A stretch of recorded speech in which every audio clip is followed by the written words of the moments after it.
એક સાધુ મહાત્મા નીકળ્યા એક દી કૂવાના કાંઠે, તો ત્યાં એક સુવાક્ય લખ્યું હતું. સુવાક્યનો અર્થ એ થાય કે સારા માણસના મોઢામાંથી નીકળેલ વાક્ય હોય એને સુવાક્ય કહેવાય.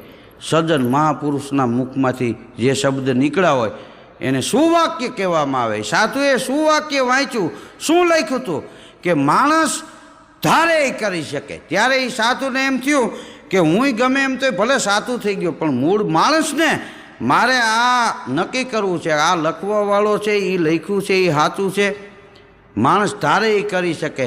એટલે એ ગામના પાદરમાં જઈને એને આસન લગાડી દીધું. એ સાધુ આસન માંડીને બેસી ગયા. 1 2 3 દી થયા. આખા ગામમાં ચર્ચા મંડી થવા કે ગામના પાદરમાં કોઈ સંત આવીને એક આસને બેસી ગયા છે, કાંઈ ખાતા નથી, કાંઈ પીતા નથી, કાંઈ બોલતા નથી, હલતા નથી, ચલતા નથી. તો નગર શેઠને એમ થયું કે મારી ફરજમાં આવે, મારે જવું